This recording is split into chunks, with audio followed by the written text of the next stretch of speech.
Welcome to Media Men Online. I'm Dan. This is Jeremy.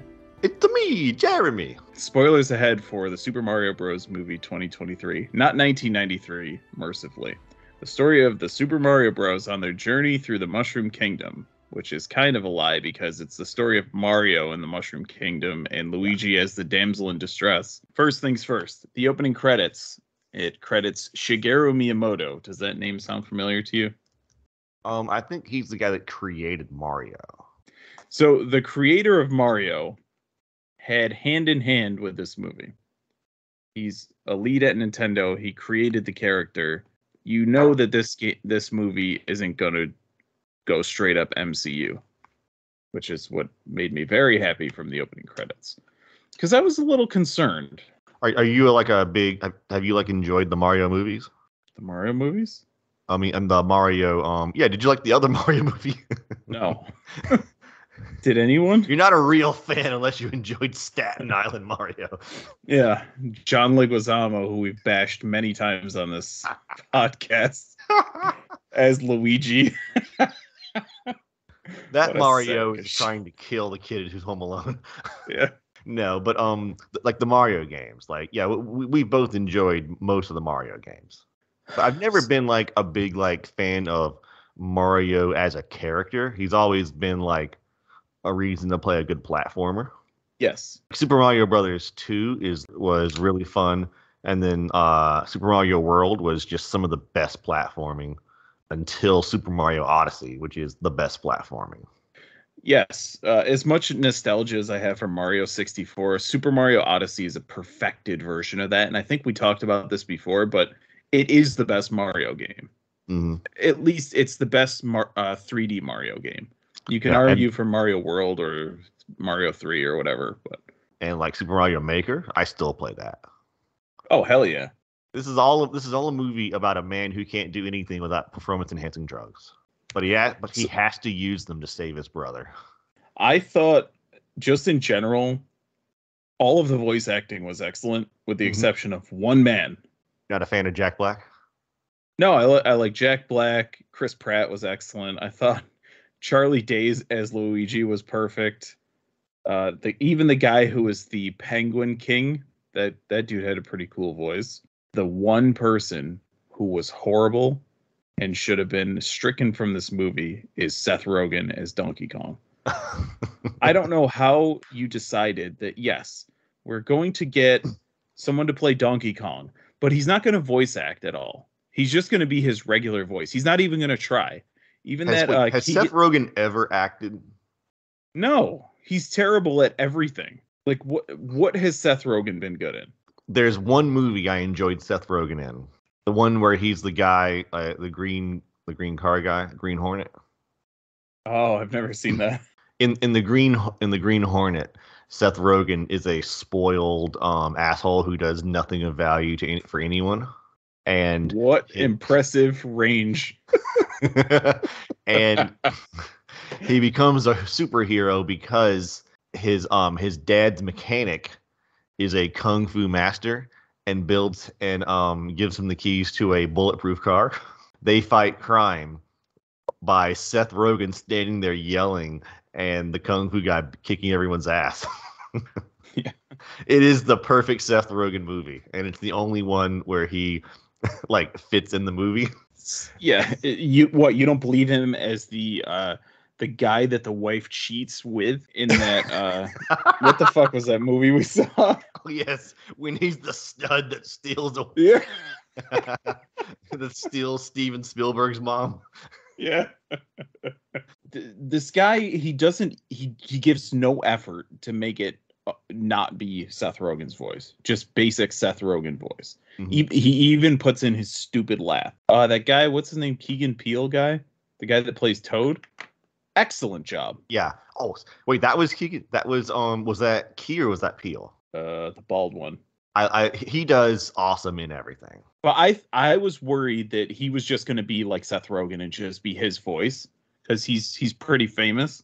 Mm-hmm. I mean, all these people are, but I thought he was just going to be like Hood Toad. Yeah. You know? I mean, I thought I would spend the whole movie listening to Chris Pratt say, Hey, I'm Mario, guys. But And he Chris did Pratt pretty was good, excellent. so I was pleasantly Yes, surprised. he did. I Props didn't to notice Chris that Seth Pratt. Rogen is Donkey Kong, so I can't rewatch it now. I was Wait. They didn't bring in Donkey Kong until I was already into the movie, which is probably a good thing. If they'd started off like that, I'd be like, this movie's shit. Yeah. But I'm a big Seth Rogen fan. Oh yeah. Name 2 Seth Rogen movies. Mario and the Green Hornet. Yeah. Nailed it. I still can't think of that fucking movie's name with Steven Spielberg, but anyways, we're gonna move on. Well, anyway. But yeah, people were like leading up to this movie were complaining about Chris Pratt. Like, oh, he's not a voice actor. He's an actor with a voice. I'm sure he can voice act. Like, what the fuck? Yeah, Anyways. he's not a character actor. They have him play the same character over and over again, so they think he can only do Star Galaxy or whatever that guy's name is. Yeah, Star-Lord. Star-Lord, yeah. That's such a great name. Star of Galaxy Stars. is a solid name. Yeah. But like if you watch Parks and Rec, like he has legit comedy chops, and he's not playing Star-Lord in that. And in this one, he's playing Mario. I'm very convinced that if he was doing the "It's a me," like the overly Italian plumber guy, then people would have complained that he was appropriating an Italian plumber. So I think he did great with his own voice and made it pretty similar to Mario, but made it his own as well. Yeah, I mean, I think that voice only works in small amounts in the video games. Yep. Let's talk a little bit about the plot. So Mario and Luigi are starting their own plumbing company. Little tidbit, little Easter egg. Luigi's ringtone on his phone is the GameCube startup music. I don't know if you noticed that or not. I did not. Play it in your head. I can't mimic it. Essentially, they're trying to start their own company. There's a flooding in the streets. Mario and Luigi go down to try and fix it, and they get sucked into a pipe.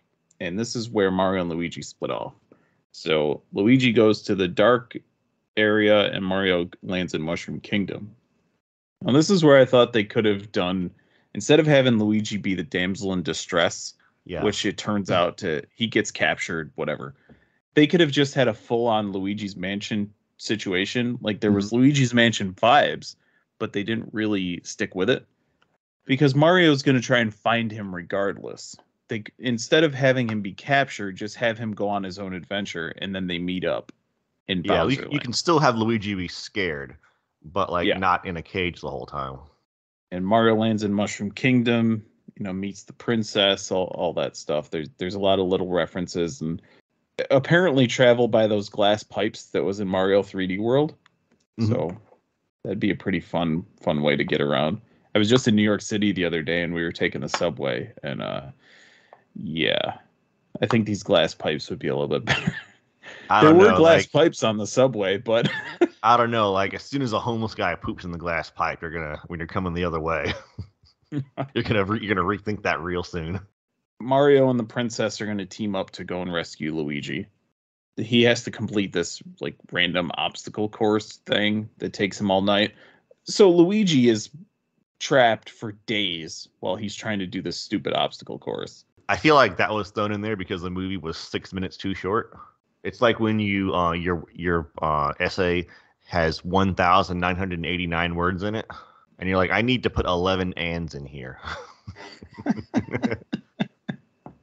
So they have to go and collect. They want Donkey Kong or the Kongs to help out.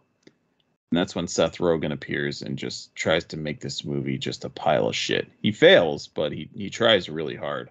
There's a Donkey Kong fight scene. Then they're all gonna get these carts and go to Rainbow Road. Or they're gonna go back. They want to beat Bowser back to the Mushroom Kingdom. The cart selection was pretty funny because it's exactly how you pick a cart when you're actually playing Mario Kart. Have you played the newest one, Mario Kart 8? It's been out for 10 years at this point. I think I have. They have those little wheels, and you pick your cart and your, everything like that. You pick like your parasailer and everything. We get all sorts of power-ups. We get rainbow or We get the blue mushroom, which makes you small. The red mushroom makes you big. The Tanuki suit we get during this one. During the Donkey Kong fight, he becomes the cat, which is the best. You gotta love the cat, right? No. I do not have to enjoy a grown man in a fursuit. I don't know why the cat one bothers me. I think it's the licking that bothers me. The Tanuki suit isn't that bad, but the cat suit is like, I just can't. It's like a grown man should not be playing a house cat. Raccoon, that's fine, but not a house cat. Yeah, I don't know why. It just is. I think grown men should always dress up as house cats. So there's an awesome kart race on Rainbow Road, and during that they play the original Rainbow Road theme, which is fucking awesome. Oh, by the way, in Mario's apartment, or Mario and Luigi's room, whatever, he has an NES on the table. So Nintendo exists in this Mario world, but maybe Mario's not the mascot. I don't know. And he has a Star Fox model plane hanging above his TV. Maybe it's Wario Brothers in this universe. Oh God, Wario's going to be in the next movie, isn't he? And the last little reference I had was when they're on Rainbow Road and they're trying to escape all the Koopas. One of the Koopas launches a blue shell, which, as we all know, what does the blue shell do in Mario Kart? It chases down the person in first place. Yes, but in this movie, it hits the person in second place, and I was pissed. This movie, 0 out of 10. Also, I'm pretty sure the blue shell shouldn't just destroy. It should just make you spin around a bit. Honestly, this movie was just a real nostalgia trip. It was 100% fan service. They had a whole plot set up, but they interrupted it 3 times to like let you watch Mario use power-ups. Like Bowser was actively on the way to come fuck up the Mushroom Kingdom, and they interrupted they interrupted their trip to go see Donkey Kong to train Mario in how to use power-ups. Couldn't Peach have won the fight with Donkey Kong herself, and then that would have been the end of it? Because like when they leave the montage, Peach was still better at the stuff than him. Like they had 2 people there. They had Peach and Mario, and they used their worst fighter to go and fight Donkey Kong, even though he was not well rested because she took a nap while he was up all night doing power ups. Yeah. So the only thing I really missed was they didn't have a scene where Mario was trying to use firepower to beat someone up, and then he takes a hit and loses the firepower, but he's still big. Yeah, that's true. Anytime that they got hit, it just returned them back to normal, like full normal. So this is Super Mario Brothers 2 then, where like the power falls out of the middle once you get hit. But you can't get it because you just got knocked back. It's bullshit. Yeah, this is a full fan service movie, and I mean, why would anyone want to service the fans? I don't get it. Yeah, what a stupid asshole. Yeah, trying to make the fans enjoy a movie. But like, yeah, if you love the Mario games, then this movie will be like a nice nostalgia trip. Mm-hmm. It'll be a little bit funny and a lot of it nostalgic. If you're not a fan of the Mario games, you're going to be pretty bored, I think. And I'm super curious if anyone out there doesn't know anything about Mario or even doesn't like Mario and went and saw this movie, if you got any enjoyment out of it. If you're one of, and I like to apologize to all the women that have watched me play video games throughout my life. If you're still mad at me for playing video games on the bed, this is not the movie for you. Been there. I can't be the only one, right? Nope. So there are 2 post-credit scenes for this movie. Did you see either of them? No, I did not. So the first one is Bowser singing to Peach, and he's tiny from the end of the movie because they give him a blue mushroom. And the other one is at the very end, there's a Yoshi egg about to hatch. But they do it, it's so weird the way they set up the Yoshi egg. Mm-hmm. They do it in such a sinister way where I was sitting with my wife and she knows an average amount about Mario. You know, your basic, anyone you're passing in the street knowledge about Mario. And she's like, what was that? I was like, oh, that was just a Yoshi egg. She goes, why did it seem so evil? So I don't know where they're going with that, but it seemed really weird the way they set it up. You ready for ratings and numbers and shit? Yes. Okay. I'm going to go 8 out of 10, I think. Okay. I'm a little bit higher. I'm an 8.8. As you said, I love, it was a nostalgia trip. all these inside references. I typically don't like these types of movies, but it was everything I could have wanted from this one. So 65,000 plus ratings on IMDb for a 7.4 out of 10. And the numbers look even better than that.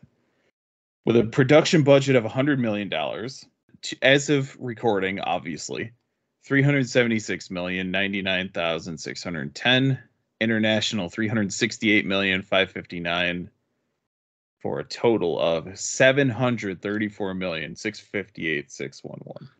I think there's a good chance I could hit $1 billion before it's done in the theaters. I mean, because it's agree. still going. I mean, it's still going gangbusters, and a good kids movie always has legs. So we're looking at April 20th, which is the new release for Evil Dead and all that stuff. The new movies are coming out that day. Super Mario Brothers still made the most money with 4.9 million. So I would assume it's going to top the charts again for the weekend. Mm-hmm. Check out our numbers episodes, all that stuff. So it's gonna keep doing well. I'm curious if they do a sequel, because movie executives love a sequel after a success. But we still haven't had a sequel to Mario Odyssey. Nintendo does not spit out sequels very fast. They could have made so much money from additional Zelda games, additional Mario games, additional everything, but like they always pace themselves very slowly. I think they're worried about like the brand going down and eventually like petering out. Oh, and by the way, on top of those numbers, so one little caveat is that this movie has yet to be released in Japan. Oh, so God. It'll be out April 28th. So it's definitely going to hit $1 billion.